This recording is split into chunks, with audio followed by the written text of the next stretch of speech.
for today's food trip. Ayan, andito ngayon tayo sa may Makati. Dahil dito guys sa Makati, meron ako nakainan na masarap na crab at talaga namang fresh na fresh. At andito nga tayo ngayon sa Chubby Crab PH. Kaya tara, kain na tayo!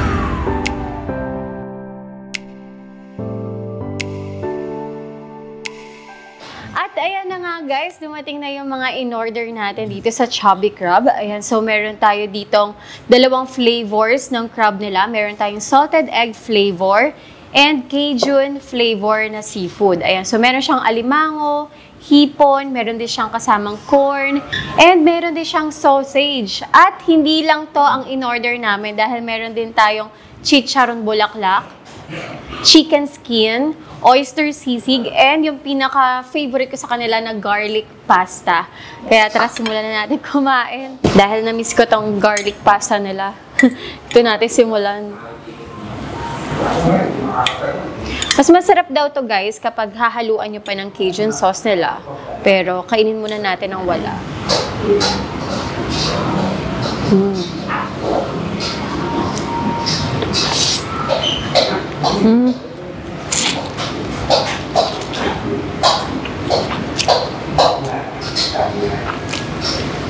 Grabe, sarap talaga. I swear, pag dito kayo kakain, must try yung garlic pasta nila dito sa Chubby Crab.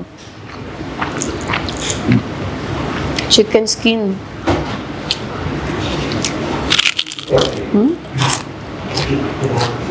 Lutong. May sausawan to. Suka. Ito. Yeah, meron sausawan na suka din.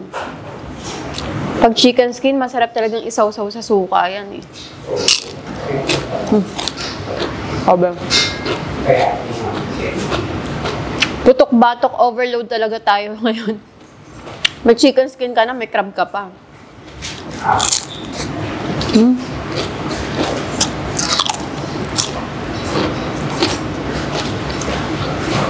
At hindi lang yan. May chicharon bulaklak pa. Kaya sa mga gusto ma-high blood dyan, joke lang.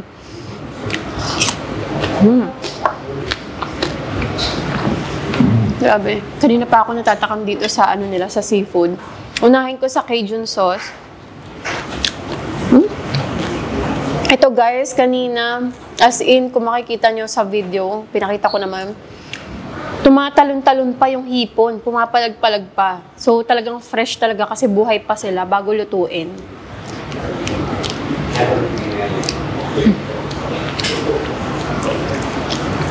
Ako sobrang hilig ko talaga sa seafood eh. Crab, tsaka hipon. Kaya mas na-enjoy ko ang pagkain ng seafood kapag fresh talaga siya. Meron din ditong Cajun sauce. So, pwede kayo magpa-additional ng Cajun sauce sa kanila. So, ito guys, so Cajun sauce, kasama na siya dito sa in-order namin na crab. Pero, kung gusto nyo pa ng extra, kung naubusan kayo dito, kung nabitin kayo sa Cajun sauce na kasama dito, ayan, pwede kayo mag-extra, may additional lang. Yun. So, sausaw natin dito sa Cajun sauce. No. Wow.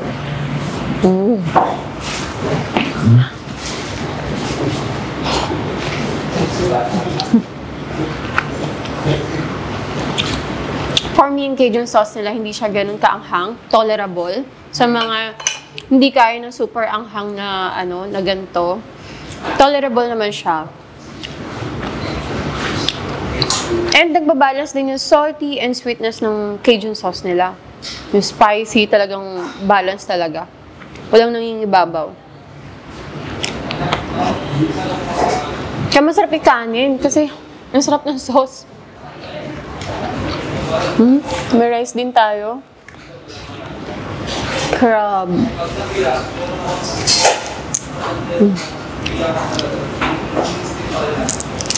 Pag kayo kumakain, ano yung pinaka gusto nyong part ng crab? Yung tiyan o yung ano, yung mga sipit, ano yung mga ganun. Kasi mayroon ng mga kakilala, ganito yung gusto. Mas gusto nilang kainin. Ako ito. Siyempre, andito lahat ng laman eh. Mas mabilis lang himayin pag nasa klo. Diba? Oh, grabe ang laman. Oh, ang laman. Tsaka maaligya siya ha. By the way, lalaki yung in-order namin na crab. Lalaki to. Pero maaligi pa rin yung lalaki. Ayan. Ang bilis niyang himayin kasi nga fresh. Ayan.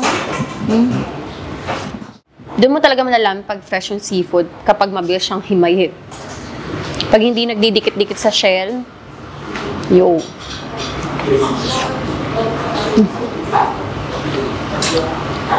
Crab.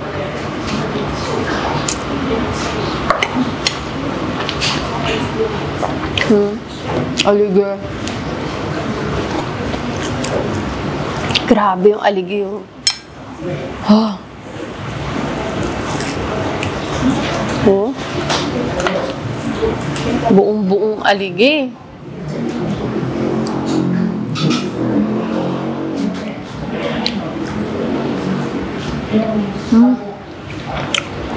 Grabe.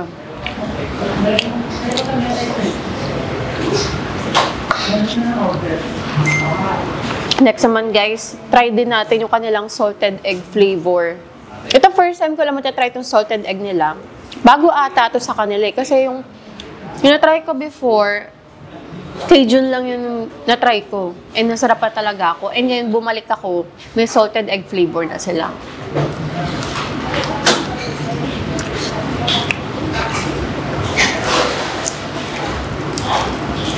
Grabe yung sarap. By the way guys, si salted egg nila dito, talagang salted egg ang gamit nila. Hindi sila gumagamit ng powder.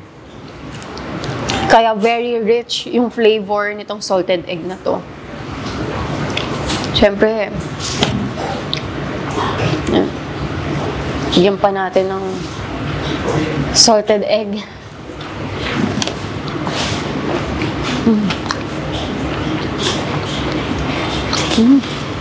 Sarap din. So dito guys, may choice na kayo kung hindi kayo mahilig sa maanghang. Kung ayaw talaga ng maanghang meron sila dito yung salted egg flavor na sure ako na magugustuhan nyo din. Siyempre pati crab ng salted egg. Grabe yung alaman.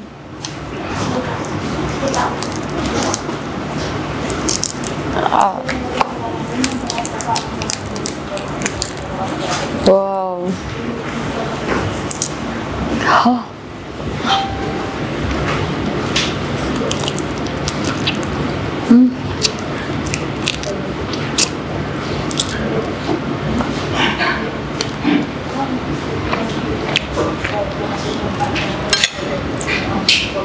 Sarap. The best. Try natin yung claw.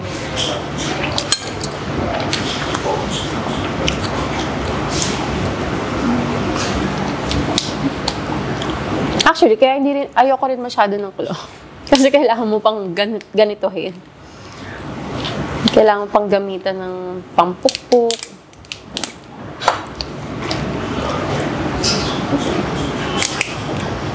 Oh! Kita niyo yun? Grabe oh! Sabi ko sa inyo eh, fresh talaga yan eh. Tingnan niyo naman, nakuha ko buong buo pa yung laman.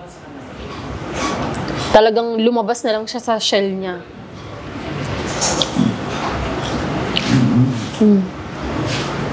Sausaw natin dito sa Cajun sauce. Wow.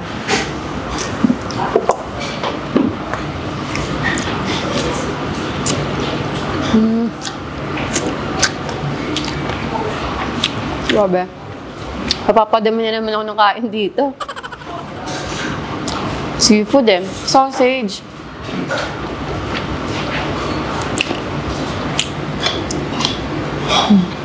May oyster sisig pa pala kami.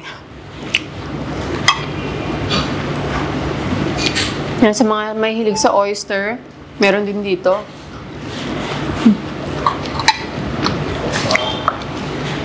Okay din pang kanin. Kasi malasa. Manghang. At dahil sabi nila, mas masarap daw tong pasta kapag hahaluan ng Cajun sauce. Gawin din natin. Lagyan din natin siya ng Cajun sauce. Kasi hindi ko ata yung ginawa dati. Parang ito lang kinain ko. Tignan nga natin kung masarap ba talaga pag meron. Pero feel ko na masarap kasi masarap yung Cajun sauce nila.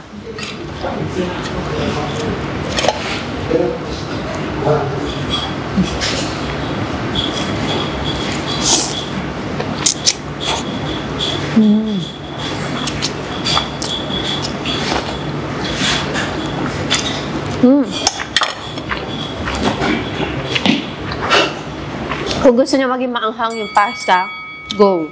Lagyan nyo. Pero, masarap na siya as is. Kahit wala.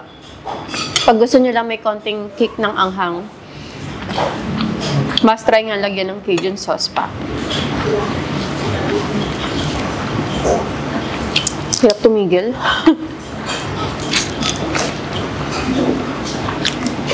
Ang sarap, grabe.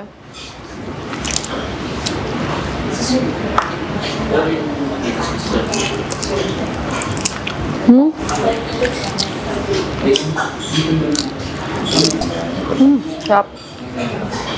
Tignan nyo naman kung gaano kabilis himayin to. Labas agad yung laman. May kasama pang aligi. Wow.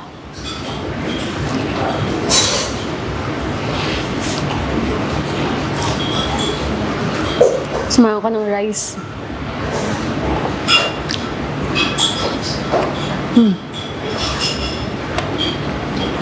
Last. Sarap eh.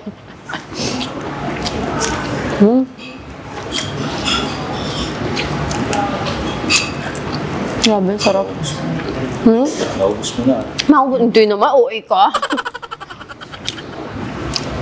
Tigim-tigim lang ginawa ko. Ikaw, minakbang mo na. Mukbang talaga. Pag seafood talaga, mukbang talaga ang mangyayari sa akin. Lalo na pag masarap.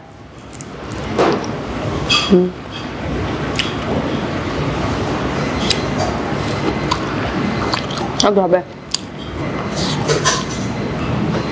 Napapakanin pa nga ako kasi ang sarap ng sauce eh. Sarap nga eh.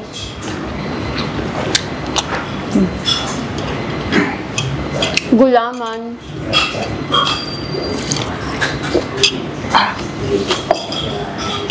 So yun lang guys, hanggang dito na lang yung vlog natin for today's video at grabe. Hindi ko mapigilan, baka umabot na tayo ng 1 oras dito. Talagang minukbang ko na tong seafood ng Chubby Crab PH. Anyways guys, so sa mga gustong makatry din ng crab nila, ayan sa mga natakam ngayon dito sa video na to, kung gusto nyo rin kumain at mahilig kayo sa seafood, ayan sa Cajun or salted egg flavor na seafood, ayan, located to dito sa may Makati, Jupiter Street. Tapat lang to guys ang Department of Tourism. Ayan. So, yun lang guys. Thanks guys again for watching. At kung hindi ka pa nakapag-subscribe, please subscribe to my channel at para updated kayo sa mga videos na i-upload ko, tap the bell icon. So, I'll see you guys again. Bye!